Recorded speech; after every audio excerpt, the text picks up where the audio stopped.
रेगिस्तानी धूप की चमक को खुद में समेटे ये कांच के विशालकाय टावर, संगमरमर के वे लंबे गलियारे जो कई किलोमीटर तक फैले हुए दिखाई देते हैं और जिनके दोनों तरफ सदियों से अमीरी की पहचान बने शनेल, लुई वितों, गुच्ची, एर्मिस और कार्टिए जैसे ब्रांड सजे हैं। ये वही दुबई है जिसने न केवल लग्जरी को आकर्षित किया बल्कि खुद ही विलासिता का पर्याय बन गया। एक ऐसी जगह जहां खरीदारी महज कोई लेन देन नहीं बल्कि एक भव्य रंगमंच है, जहां मॉल्स रसूख की एक खुली घोषणा है। पिछले 20 सालों से दुबई ने इतिहास की सबसे साहसी व्यापारिक कहानी बुनी है। रेत से उठकर खड़ा हुआ यह शहर खुद को कामयाबी का अंतिम शिखर साबित कर रहा था। लेकिन आज आप और मैं इस शानदार दिखती इमारत में आ रही उन पहली दरारों की जांच करेंगे जो दुनिया से छिपी हुई हैं। कोई इनकम टैक्स नहीं, मजबूत राजनीतिक स्थिरता और दुनिया में सबसे तेजी से बढ़ती बेहद अमीर प्रवासियों की आबादी। हेनली एंड पार्टनर्स के आंकड़ों के मुताबिक आज 81 मिलियन से अधिक करोड़पति दुबई को अपना घर कहते हैं और यह संख्या साल 2014 के बाद से दोगुनी हो चुकी है। अकेले साल 2025 में लगभग 9,800 नए करोड़पति इस शहर में आकर बसे, जो अपने साथ अनुमानित 63 अरब डॉलर की भारी भरकम संपत्ति लेकर आए। दुनिया के किसी भी अन्य शहर ने इतने अमीरों को आकर्षित नहीं किया था। विलासिता के इस बाजार को करीब से देखने वाले उद्योग ने यहां एक बड़ा दांव खेला। बेन एंड कंपनी के अनुसार साल 2025 में मध्य पूर्व लग्जरी सेक्टर में सबसे आगे रहा, जहां बिक्री में 4 से 6% की वृद्धि दर्ज की गई, जबकि वैश्विक बाजार पूरी तरह सुस्त था। दुबई इस क्षेत्रीय वृद्धि का अकेले 80% हिस्सा संभाल रहा था। ऐसा लगता था कि इस शहर को कोई छू भी नहीं सकता। लेकिन फिर तारीख आई 28 फरवरी साल 2026। उसके बाद के दिनों में जो कुछ भी हुआ, उसने बिक्री के किसी अनुमान से कहीं अधिक नाजुक चीज को चकनाचूर कर दिया। उसने इस मुगालते को तोड़ दिया कि दुबई हर खतरे से सुरक्षित है। पहले एक एक करके और फिर अचानक सबने एक साथ वैश्विक व्यापार के कुछ सबसे बड़े नामों ने उस शहर में अपने दरवाजे बंद कर लिए, जिसने उन्हें अनंत मुनाफे का वादा किया था। आज जो हो रहा है वो सिर्फ किसी सैन्य टकराव या किसी एक खराब तिमाही का नतीजा नहीं है। ये उन बुनियादी भ्रमों के बारे में है जिन्हें पूरा उद्योग उन शहरों के इर्द गिर्द बुनता है जिन पर वे आंख मूंद कर भरोसा कर लेते हैं। आज हम इस गंभीर पड़ताल में उन 8 बड़े लग्जरी ब्रांड्स का जिक्र करेंगे जिन्होंने दुबई के इतिहास के सबसे बड़े व्यापारिक पतन के दौरान अपने दरवाजे बंद कर दिए। और इस सूची में शामिल एक नाम आपको सचमुच हैरान कर देगा। इसलिए नहीं कि वो ब्रांड अनजान है, बल्कि इसको इसलिए कि उसका बंद होना उस धारणा की मौत है जिसे पूरी तरह से अटूट माना जाता था। आज आप और मैं मिलकर इन शीर्ष 8 बड़े लग्जरी ब्रांड्स की पड़ताल करेंगे जो दुबई में बंद हो रहे हैं। लेकिन आगे बढ़ने से पहले हमारे चैनल को लाइक और सब्सक्राइब जरूर कर लें। इसके पीछे छिपा सबसे बड़ा सवाल यह है कि क्या दुबई सचमुच खत्म हो रहा है? 8वें नंबर पर है एप्पल। किसी भी शहर में एप्पल स्टोर का होना एक खास तरह का प्रतीकात्मक महत्व रखता है। यह सिर्फ एक दुकान नहीं बल्कि एक घोषणा है। इसके चमकदार फर्श, किसी भव्य गिरजाघर जैसे बड़े हॉल और भविष्य के म्यूजियम की तरह रखे गए इसके प्रोडक्ट्स, दुनिया में कहीं भी इस स्टोर का होना यह दिखाता है कि वो बाजार बेहद सुरक्षित, आधुनिक और निवेश के लायक है। दुबई में यह संकेत सालों से 5 बड़े ठिकानों के जरिए पूरी दुनिया में जा रहा था, जिनमें दुबई मॉल और मॉल ऑफ द एमिरेट्स जैसे दुनिया के सबसे अमीर ग्राहकों को सेवाएं देने वाले आउटलेट्स शामिल थे। लेकिन फिर 2 मार्च साल 2026 की सुबह संयुक्त अरब अमीरात में मौजूद एप्पल का हर एक स्टोर अचानक बंद हो गया। सब कुछ एक साथ हुआ। न तो समय में कोई धीरे धीरे कटौती की गई और न ही सुरक्षा के तहत कोई आंशिक बंदी की गई। 5 स्टोर अचानक अनिश्चितकाल के लिए पूरी तरह बंद कर दिए गए। ये कार्रवाई तब हुई जब ईरान पर अमेरिका और इजरायल के सैन्य हमलों के बाद तनाव चरम पर पहुंच गया, जिसके जवाब में खाड़ी देशों पर जवाबी मिसाइल और ड्रोन हमले शुरू हो गए। इनमें से कुछ मिसाइलें संयुक्त अरब अमीरात की सीमा के भीतर भी आकर गिरी थीं। दुबई की प्रसिद्ध रियल एस्टेट कंपनी ईमार मॉल्स के प्रबंधन ने अपने सभी किराएदारों को सख्त चेतावनी दी थी कि बिना मंजूरी के स्टोर बंद करना लीज समझौते का उल्लंघन माना जाएगा और इसे सरकारी निर्देशों की अवहेलना भी माना जाएगा। लेकिन एप्पल ने इस चेतावनी की परवाह नहीं की और अपने स्टोर बंद कर दिए। उनका गणित बहुत सीधा और गंभीर था। कंपनी के लिए इंसानी जानों का खतरा किसी भी लीज एग्रीमेंट के नुकसान से कहीं बहुत बड़ा था। उन रिटेल कर्मचारियों और प्रवासी स्टाफ के लिए जिन्होंने इन चमचमाते स्टोर्स में अपना पूरा करियर बनाया था, ये बंदी उस खौफनाक हकीकत से सीधा सामना थी जिसके बारे में शायद उन्होंने सोचना ही बंद कर दिया था। दुबई को लंबे समय से एक ऐसा सुरक्षित ठिकाना माना जाता था जो इस क्षेत्र की उथल-पुथल से पूरी तरह अछूता है, लेकिन एप्पल के इन बंद दरवाजों ने उस दावे में पहली और सबसे साफ दरार दिखा दी है। जब दुनिया की सबसे मूल्यवान कंपनी ये मान लेती है कि दुबई में अपने कर्मचारियों को शोरूम के फर्श पर रखना सुरक्षित नहीं है, तो ये एक ऐसा कड़वा सच बयां करता है जिसे सरकार का कोई भी प्रेस नोट झुठला नहीं सकता। व्यापारिक सुरक्षा की जिस गारंटी को दुबई ने इतने सालों तक शान से बेचा था, वो एक ही सुबह में बिखर गई। अब बात करते हैं 7वें नंबर की, चल्हूब ग्रुप, जिसके तहत वर्साचे, जिमी चू और सेफोरा जैसे ब्रांड्स आते हैं। दुबई के इन आलीशान मॉल्स में खरीदारी करने वाले ज्यादातर लोगों ने शायद कभी चल्लूब ग्रुप का नाम तक नहीं सुना होगा। वे सिर्फ वर्साचे, जिमी चू या सेफोरा को जानते हैं। वे उस पर्दे के पीछे के विशाल नेटवर्क को नहीं देख पाते जो पूरे मध्य पूर्व में लग्जरी रिटेल को चलाने के लिए वितरण प्रणाली का ढांचा तैयार करता है और उसे संभालता है। चल्हूब ग्रुप इस पूरे क्षेत्र में लगभग 900 स्टोर्स चलाता है जो दर्जनों अंतर्राष्ट्रीय ब्रांड्स का प्रतिनिधित्व करते हैं। ये समूह वैश्विक लग्जरी घरानों और खाड़ी देशों के ग्राहकों के बीच की सबसे मजबूत और इकलौती कड़ी है। जब फरवरी साल 2026 के अंत में तनाव अचानक भड़का, तो इस ग्रुप का फैसला हैरान करने वाला था। बहरीन में इनके सभी स्टोर्स को पूरी तरह से बंद कर दिया गया।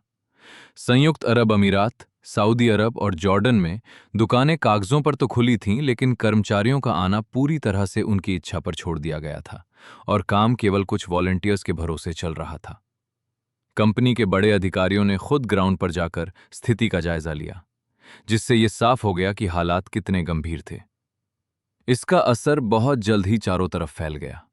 जब 900 आउटलेट्स बहुत ही कम क्षमता के साथ काम कर रहे थे, तो पूरे क्षेत्र में लग्जरी सामानों की सप्लाई चेन बुरी तरह से टूट गई। ये समय इस तबाही के लिए सबसे ज्यादा संवेदनशील था। पवित्र रमजान का महीना चल रहा था, जो खाड़ी देशों के लग्जरी रिटेल मार्केट के लिए सबसे बड़ा कमाई का सीजन होता है, और ईद उल फितर में बस कुछ ही हफ्ते बचे थे। इस सुनहरे मौके पर जो भारी आर्थिक नुकसान हुआ, उसकी भरपाई बाद में अप्रैल के महीने में दुकानों को ज्यादा देर तक खोलकर भी नहीं की जा सकती थी। वो नुकसान हमेशा के लिए दर्ज हो चुका था।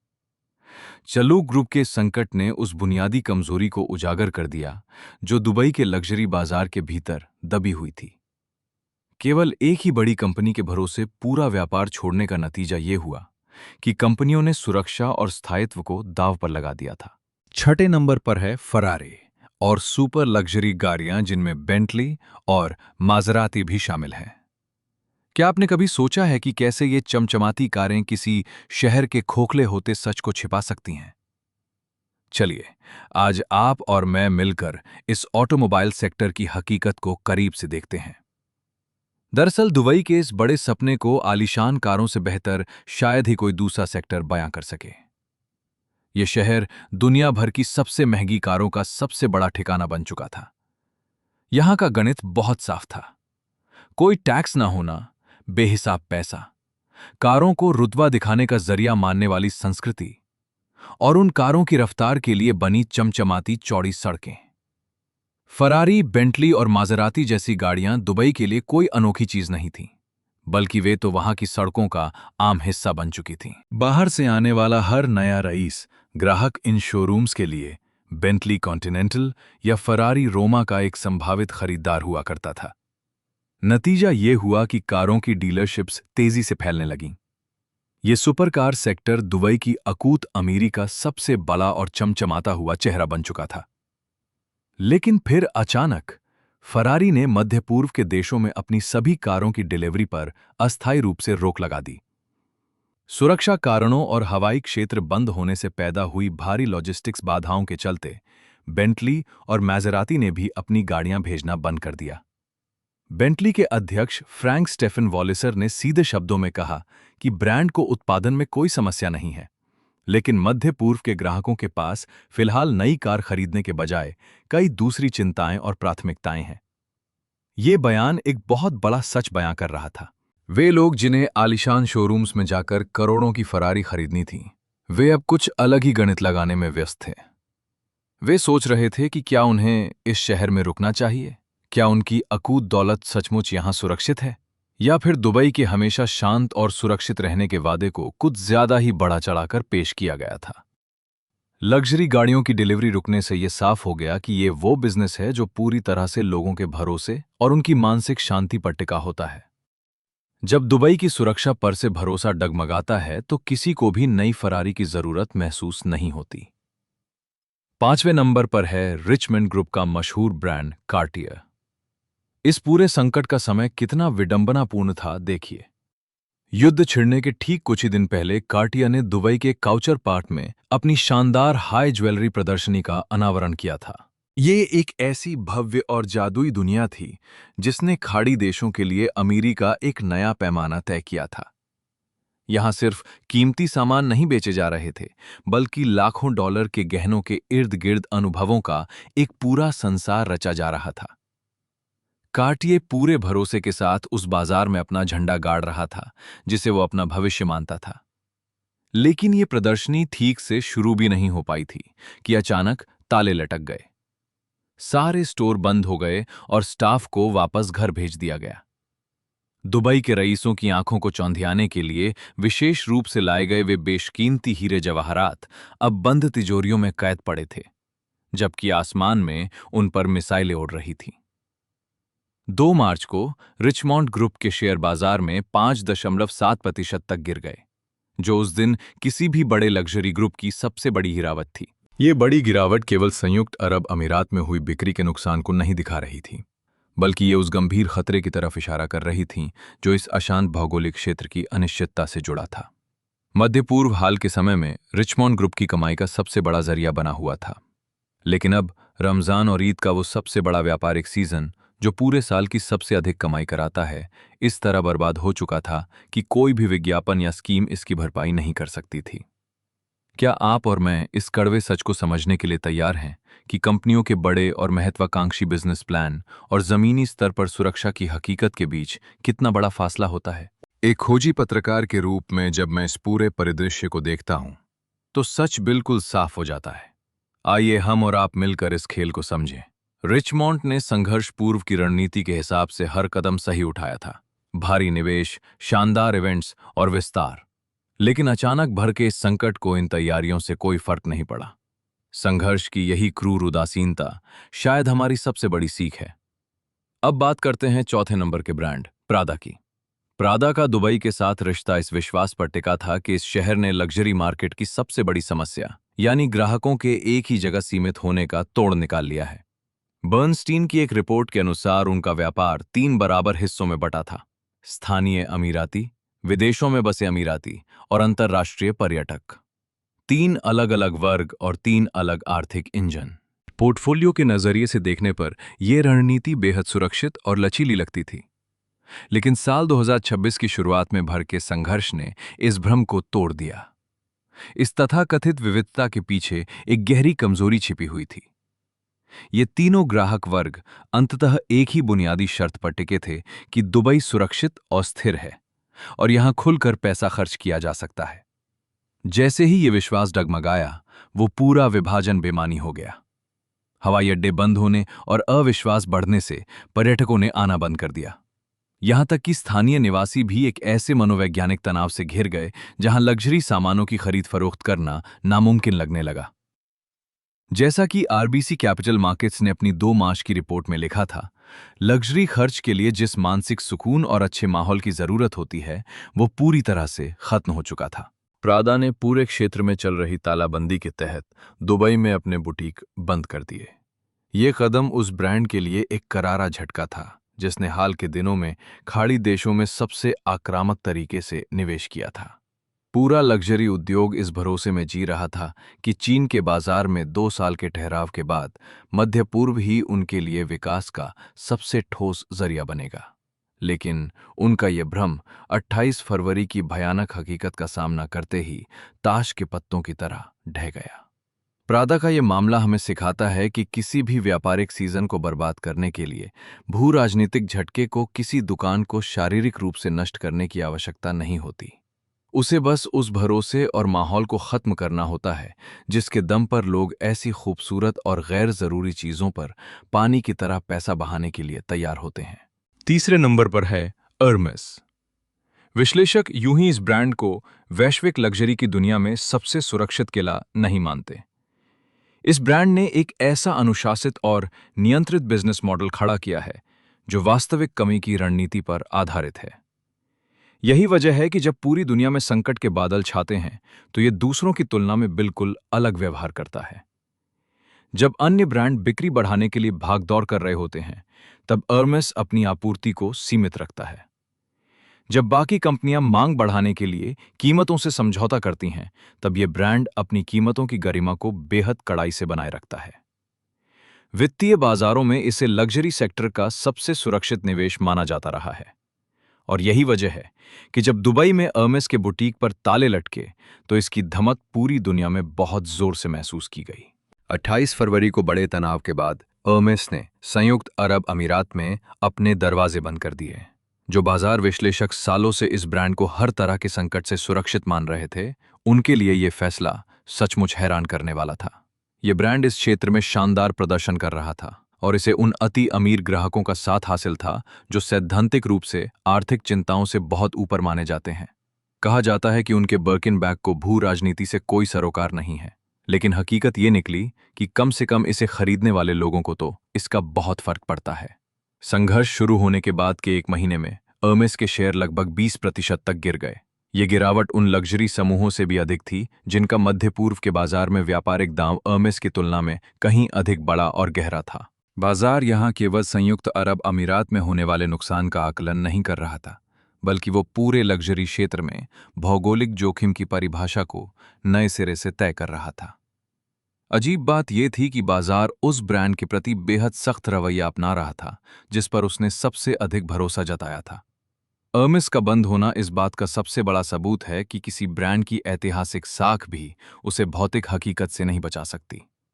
कोई भी विरासत, कीमतों का अनुशासन या ग्राहकों की वफादारी किसी दुकान को तब तक पूरी तरह सुरक्षित नहीं रख सकती जब तक कि उस शहर के ऊपर से मिसाइलें उड़ रही हों।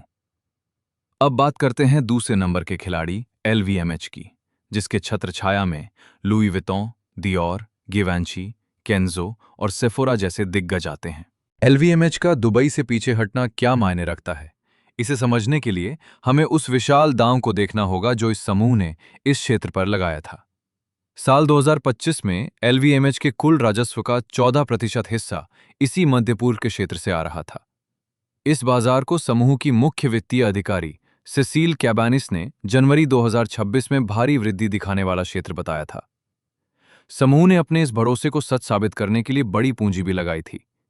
संघर्ष शुरू होने से महज कुछ हफ्ते पहले लुई वितौन ने जुमेरा मार्सा अल अरब होटल में एक भव्य प्रदर्शनी लगाई थी। वहीं सेफोरा ने अपना पहला सऊदी ब्यूटी ब्रांड लॉन्च किया था। LVMH यहां अपने जोखिम को कम नहीं कर रहा था, बल्कि आंकड़ों के ठोस भरोसे के दम पर वो अपने पैर और गहराई से जमा रहा था। 2 मार्च 2026 को लुई वितों और दियोर सहित LVMH के सभी ब्रांड्स ने दुबई में कम से कम 2 दिनों के लिए अपने स्टोर बंद कर दिए। यह फैसला सीधे तौर पर प्रशासन के उस आदेश की अवहेलना थी जिसमें कहा गया था कि बिना अनुमति के स्टोर बंद करने पर पट्टा समझौते का उल्लंघन माना जाएगा। समूह का गणित बिल्कुल साफ था। उनके कर्मचारियों की सुरक्षा किसी भी समझौते और दुबई सरकार की सब कुछ सामान्य है दिखाने की कोशिश से कहीं अधिक महत्वपूर्ण थी। रमजान के पीक सीजन में दुकानें बंद रखने का वित्तीय नुकसान तुरंत सामने आया। 2 मार्च को ही LVMH के शेयरों में 4.3% की बड़ी गिरावट दर्ज की गई, जिसने कुछ ही दिनों में प्रमुख लग्जरी समूहों की बाजार पूंजी से लगभग $100 अरब साफ कर दिए। अगले एक महीने में LVMH 10% से ज्यादा टूट गया। इस उथल पुथल के बीच स्टॉक्स यूरोप लग्जरी 10 सूचकांक ने अप्रैल 2025 के टैरिफ झटके के बाद से अपनी सबसे बड़ी 2 दिवसीय गिरावट दर्ज की, दुबई मॉल के फैशन एवेन्यू में काम करने वाले सेल्स एसोसिएट्स के लिए, जिनमें से अधिकांश प्रवासी थे और जिनकी रोजी रोटी इन स्टोरों पर टिकी थी, इस बंदी का मतलब अनिश्चितता का एक ऐसा दौर था जिसकी कोई सीमा नहीं थी। एलवीएमएच का ये पीछे हटना असल में वैश्विक लग्जरी उद्योग के इतिहास में एक महत्वपूर्ण अध्याय का अंत है। मध्य पूर्व को इस उद्योग के अगले सबसे बड़े इंजन के रूप में प्रचारित किया गया था, लेकिन जब दुनिया का सबसे बड़ा लग्जरी ग्रुप इस बाजार में अपने सबसे महत्वपूर्ण फ्लैगशिप स्टोर्स बंद कर देता है, तो वो अध्याय सिर्फ रुकता नहीं, बल्कि हमेशा के लिए बंद हो जाता है। अब बात करते हैं पहले नंबर के ब्रांड केयरिंग की, जिसमें गुची, से लॉरेन, बालेंसियागा, बोटेगा वेनेटा और बूशरॉन शामिल हैं। मार्च 2026 के शुरुआती दिनों में केयरिंग जिस मोड़ पर खड़ा था, उसमें एक अलग ही तरह की बेबसी और क्रूरता छिपी थी। सभी बड़े लग्जरी समूहों में से शायद केयरिंग को ही मध्य पूर्व के बाजार से सबसे ज्यादा उम्मीदें थीं, और इसकी सबसे बड़ी जरूरत भी थी। ये समूह पिछले 2 सालों से एक बेहद दर्दनाक संरचनात्मक सुधार के दौर से गुजर रहा था। इसके सबसे बड़े ब्रांड गुच्ची को एक नई पहचान देने की महंगी कोशिश की जा रही थी, जिसने इसकी पुरानी बिक्री की रफ्तार को काफी धीमा कर दिया था। जब अर्मेस और रिशमॉन जैसी प्रतिद्वंदी कंपनियां लगातार मुनाफा कमा रही थीं, तब केयरिंग की कुल कमाई में लगातार गिरावट आ रही थी। ऐसे में मध्य पूर्व का बाजार केयरिंग के लिए केवल एक अतिरिक्त विकल्प नहीं था, बल्कि ये उनकी वापसी की योजना की मुख्य रीढ़ था। इसी वजह से समूह ने इस क्षेत्र पर अपना पूरा जोर लगा दिया था। साल 2025 में केयरिंग के कुल राजस्व का 9% हिस्सा मध्य पूर्व से आ रहा था। अन्य भौगोलिक क्षेत्रों में कमजोरी को देखते हुए यह आंकड़ा बहुत बड़ी रणनीतिक अहमियत रखता था। गुच्ची लगातार खाड़ी देशों में अपनी पैठ बढ़ाने के लिए पैसे पानी की तरह बहा रहा था। बैलेंसियागा दुबई के युवा और फैशनेबल उपभोक्ताओं के बीच अपनी सांस्कृतिक पकड़ बनाए हुए था। सें लॉरें और बोटेगा वेनेटा भी अपने कदम मजबूती से बढ़ा रहे थे। उधर बूशरॉन इस क्षेत्र में कीमती गहनों की बढ़ती मांग को भुनाने की तैयारी में था। केयरिंग ने अपने पूरे पोर्टफोलियो के साथ मध्य पूर्व में एक ऐसा दांव खेला था जो जितना बड़ा था उतना ही जरूरी भी। लेकिन फिर अचानक 4 देशों में एक साथ तालाबंदी हो गई। 2 मार्च 2026 को केयरिंग ने पुष्टि की कि संयुक्त अरब अमीरात, कुवैत, बहरीन और कतर में उसके सारे बुटीक अस्थायी रूप से पूरी तरह बंद कर दिए गए हैं। समूह ने इस पूरे क्षेत्र के लिए अपनी सभी व्यावसायिक यात्राओं को भी निलंबित कर दिया। इस फैसले ने न केवल रिटेल बिक्री को बल्कि हर उस कमर्शियल काम को पूरी तरह से ठप कर दिया जिसमें आमने सामने की मौजूदगी जरूरी होती है। नए ऑर्डर्स, ग्राहकों से सीधे संवाद और फ्रेंचाइजी से जुड़ी बातचीत, सब कुछ अचानक रुक गया। 2 मार्च को ही केयरिंग के शेयर 5% गिर गए, जिससे निवेशकों का घाटा और बढ़ गया जो पिछले 2 सालों से पहले ही नुकसान झेल रहे थे। केयरिंग की इस तालाबंदी को इस सूची में सबसे महत्वपूर्ण मामला केवल वित्तीय नुकसान या बंदी के दायरे की वजह से नहीं माना जाता, बल्कि इसलिए माना जाता है क्योंकि ये उस बुनियादी वादे की पोल खोलता है जो दुबई ने इस उद्योग से किया था और जिसे लग्जरी उद्योग ने खुद मान लिया था। माना जाता था कि दुबई एक ऐसी जगह है जो दुनिया में कुछ भी हो हमेशा काम करती रहेगी। दुबई एक ऐसा शहर था जिसे क्षेत्रीय अस्थिरता के थपेड़ों से दूर रखने के लिए डिजाइन किया गया था। एक ऐसा मॉल जो हर अनिश्चितता के बावजूद खुला रहता था। लेकिन केयरिंग द्वारा 4 देशों में एक साथ की गई तालाबंदी, जिसमें दुनिया के सबसे बड़े ब्रांड शामिल थे, ने यह साफ कर दिया कि हर वादे की एक सीमा होती है। अब वे सीमाएं लांघी जा चुकी थी, और इसने सिर्फ एक तिमाही के मुनाफे को ही प्रभावित नहीं किया, बल्कि लग्जरी उद्योग के सामने एक गहरा सवाल खड़ा कर दिया। यहां हमें और आपको मिलकर एक कड़वी हकीकत का सामना करना होगा कि उस भौगोलिक क्षेत्र पर अपनी वापसी का दांव लगाना कितना सही था, जिसकी स्थिरता शर्तों पर टिकी थी। इन बंद पड़े बुटीक और खाली गलियारों से थोड़ा पीछे हटकर देखें तो एक बड़ी और डरावनी तस्वीर उभर कर सामने आती है। ये कहानी सिर्फ उन 8 बड़े ब्रांड्स की नहीं है जिन्होंने किसी अचानक आए संकट में केवल फूंक फूंक कर कदम उठाने का फैसला किया। सच तो यह है कि ये उस पूरी इंडस्ट्री का सच उजागर करती है जिसने अपना पूरा भविष्य एक बेहद आकर्षक और सुनहरे विचार पर टिका दिया था, लेकिन सिर्फ एक वीकेंड के भीतर वो विचार पूरी तरह बिखर गया। दरअसल दुबई ने दुनिया के इस लग्जरी मार्केट को एक ऐसा भ्रम बेचा था जो बेहद कीमती था। एक ऐसी जगह जो भू राजनीति यानी जियोपॉलिटिक्स के खेल से कोसों दूर थी। बिना किसी टैक्स का नियम, अटूट स्थिरता और दुनिया के सबसे व्यस्त हवाई अड्डों में से एक के जरिए हर कोने से जुड़ाव। इसके साथ ही यहां रहने वाले करोड़पतियों की तेजी से बढ़ती आबादी, जिन्होंने इस शहर को सिर्फ इसलिए चुना क्योंकि यह सुरक्षित था। इस लग्जरी इंडस्ट्री ने इस पूरे सुनहरे चक्र को देखा और एक बेहद तर्कसंगत और डेटा के आधार पर फैसला लेते हुए अपने विकास के अगले चरण को पूरी तरह से यहीं केंद्रित कर दिया। ऑक्सफोर्ड इकोनॉमिक्स के आंकड़ों पर गौर करें तो साल 2026 में यहां आने वाले पर्यटकों की संख्या 11 से 27% तक गिर सकती है, जिससे पर्यटकों के खर्च में लगभग 56 अरब डॉलर की कमी आ सकती है। संयुक्त अरब अमीरात में लग्जरी बाजार का लगभग 60% हिस्सा इन्हीं सैलानियों के दम पर चलता है। जब वे आना बंद कर देते हैं तो पूरा गणित ही बिगड़ जाता है। लेकिन असली सवाल सिर्फ दुबई का नहीं है। सवाल उस सोच का है जिसने इस पूरी इंडस्ट्री की रणनीति को एक ही जगह समेट दिया। चीन के बाजार में 2 साल की भारी मंदी, अमेरिका की अनिश्चितता और यूरोप के बेहद कमजोर प्रदर्शन के बाद मिडिल ईस्ट ही वो कहानी बन चुकी थी जिसे ये पूरी इंडस्ट्री अपने आने वाले कल का एकमात्र और सबसे बड़ा सच मान बैठी थी। जब इस सुनहरी कहानी में अचानक रुकावट आई तो इस इंडस्ट्री के पास कोई दूसरा रास्ता तैयार नहीं था। लग्जरी कंपनियों के शेयरों में आई भारी गिरावट, जिससे कुछ ही हफ्तों में लगभग 100 अरब डॉलर की मार्केट वैल्यू खत्म हो गई। वो सिर्फ बंद दुकानों का नतीजा नहीं थी, ये इस बात का एहसास था कि बाजार को फिर से खड़ा करने की उनकी थियरी एक बेहद कमजोर बुनियाद पर टिकी थी। तो क्या दुबई का अंत हो रहा है? हमारे आंकड़े ऐसा नहीं कहते। इस शहर की बुनियादी ताकत, यहाँ के अमीर लोग, यहाँ का बेहतरीन ढांचा और टैक्स के नियम आज भी मजबूत हैं। लेकिन दुबई का वो रूप जो इस लग्जरी इंडस्ट्री ने खुद को बेच रखा था, एक ऐसा अजेय और हमेशा आगे बढ़ने वाला शहर, आज एक ऐसे गहरे बदलाव से गुजर रहा है जिसे सिर्फ बंद दुकानों की संख्या से नहीं समझा जा सकता। इस पूरी जांच पड़ताल और हमारी इस सूची के 8 अलग अलग मामलों से जो बात साफ होती है, वो दुबई का अंत नहीं है, बल्कि ये उस अटूट भरोसे का अंत है जो लोगों को दुबई पर था। और एक ऐसी इंडस्ट्री में जो पूरी तरह से आत्मविश्वास और साख पर टिकी हो, उस भरोसे का खो जाना किसी भी तिमाही में बंद रहने वाली दुकानों के नुकसान से कहीं ज्यादा महंगा साबित हो सकता है। आज की हमारी इस खास रिपोर्ट को देखने के बाद आपको इस सूची में किस बात ने सबसे ज्यादा हैरान किया? आप दुनिया के किस हिस्से से हमारी ये जांच देख रहे हैं?